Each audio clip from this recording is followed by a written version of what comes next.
सुंदरी उतमचंदाणीअ जी कहाणी आहे मच्छॾ मासी। पेश आहे आशा चांद, अशोक चंचलाणी ऐं वेदांत मटाईअ जे आवाज़ में। हीअ कहाणी असां हुन जे कहाणियुनि जे गुटके मुर्क ते मनह मां खईं आहे।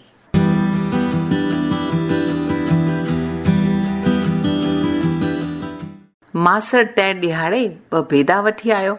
फलक सां अची पोटे खे चयईं, पुटा हाँ वटि पैसा, डबल रोटी वठी आ।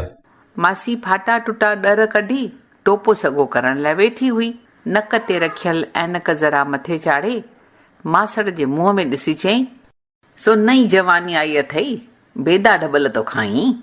मासड़ नुंहं खे चयो, पुट स्टोव ॿारे ॾियमि त बेदा ठाहे वठां। अरे ॿुधी की नथो, मां कंहिंसां वेठी बकां? हा ॿुधां वेठो, मूं सां थी बकी, पाण वेशनू आई त ॿिए कंहिंखे सहंदीअ? नुंहं स्टोव खे तीली हणी अची वेही रही।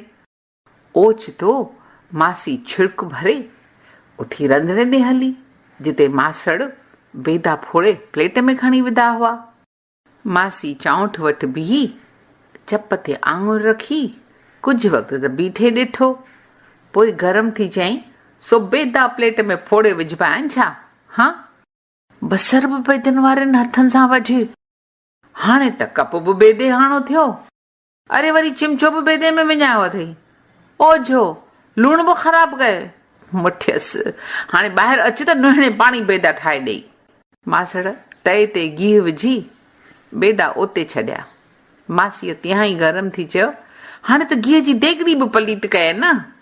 पोटे जी ॾाॾीअ सां दिलि तंहिं ॾाॾीअ खे रए खां छिके चयो, तूं ॿाहिरि अच त बाबा बेदा ठाहे वठे। मासीअ पलव छॾाए चयो, इते बीठी आहियां त छा आहे मूं आ? हिते बीठी ॾिसे त मां बेदा कीअं थो ठाहियां। ठरियो मुल्क। ऐं ईअं चवंदे ॿाहिरि हली वई। पोटे खेसि कन में चयो, अम्मा बाबा तोखे किथे वठी वेंदो, इहा मूंखे ख़बर आहे। मासी पहिरीं त निराड़ी गुंजाई, पुछो किथे वठी हलंदो? पोइ रड़क चई, ए बेदा खाई किथे वठी हलंदे मूंखे? मासड़ अंदरां ई जवाब ॾिनो, सैनी माते। मासी वरी वञी रंधिणे जे दर वटि बीठी।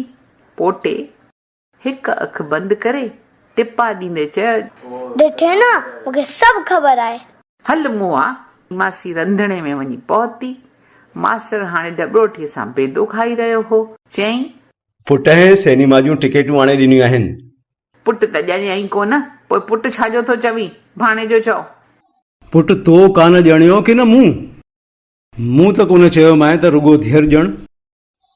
जहिड़ो मुंहिंजो भाणे जो वेठो पालई, अहिड़ो पुट बि कोन पालई हा। हाणे बस कर, भला सेघ कर, तयार त थी त सैनी माते वठी हलाए। मासड़ मासीअ खे कुल्हे ते हथ ते लाथो। मासीअ परते भॼी चयो, पहिरीं इहे हथ साबुण सां त मल, हणी घर ई पलीत करे छॾियो अथई, मूंखे त न पलीत कर। तोखे पलीत न करियां, तोखे पलीत न करियां। हल हाणे हल सेघ कर, न त सिनेमा न शुरू थी वञे। वञी तूं ई थी आ, मूंखे त पीढ़ीअ में इहे शौक़ वणनि। अड़े 50 सालनि में ई पाण खे पोड़ी थी सम्झी। अञा त पंधु घणो अॻिते पियो अथई। पंधु तुंहिंजो हूंदो अॻिते? मुंहिंजो त हूंदो ई भाई। मर्द 80 सालनि ताईं बि ॿार पैदा करे सघंदो आहे। हाणे बस कर, नंढनि अॻियां को शर्म हया त रख। अड़े चरी, नंढा असांजे अॻियां शर्म कनि की न, असीं हुननि अॻियां शर्म करियूं? ही टिकेटूं पुट हाणे ॾिनियूं आहिनि, चे मासीअ खे वठी वञ। सॼो ॾींहुं सिर ते चढ़ी वेठी आहे, घर में अच त ॻाल्हाइण जो सुख बि कोन्हे। ईअं चई? सोरड़ छो थी करीं? माइट औलाद थी रहिया आहियूं त ईअं चयाई त छा थियो? हल हाणे हल, इजो हथ बि मले थो वठां तुंहिंजे सुरह साबुण सां। छॾ मुंहिंजो साबुण छॾ। मासी धमाल कढी त मासड़ इहो साबुण रखी गेंडीअ वारो हथ धोअण जो साबुण खणी हथ साफ़ कया। हाणे त बस छाजी, पहिरीं वात साफ़ कर, अॻियां हली वेहंदे त बेदनि जी बांस पई ईंदी तो मां। ॾाढी भुल कई अथमि ॿांभरियाणीअ सां परणजी। छो थो पछताईं? हाणे खणी मोटाए मोकिल न जोए खे। नुंहं बाईअ साड़ी कोठी अची ससु अॻियां रखी। अमी हींअर इस्त्री करे आई आहियां। मासीअ पहिरीं त नुंहं जे मुंहं में वेठे निहारियो, पोइ मुर्की खणी साड़ी कोटी नुंहं खां वरिताई। जॾहिं ॿई पीर मर्द ॿाहिरि निकिरण लॻा तॾहिं नुंहं बाईअ पंहिंजे पुट जी बांह खणी ससु खे पकड़ाई। दर बंदि करे मासीअ चयो, ही पोटो पहिरेदार बि ॾिनो अथनि, ॾाढा चालाक आहिनि अॼुकल्ह जा पुट नुंहर। त साथियो, कीअं लॻी तव्हांखे हीअ मज़ाकी कहाणी सुंदरी उतमचंदाणीअ जी? मछॾ मासी जेका असां खईं हुन जे कहाणियुनि जे गुटके मुर्क ते मनय मां।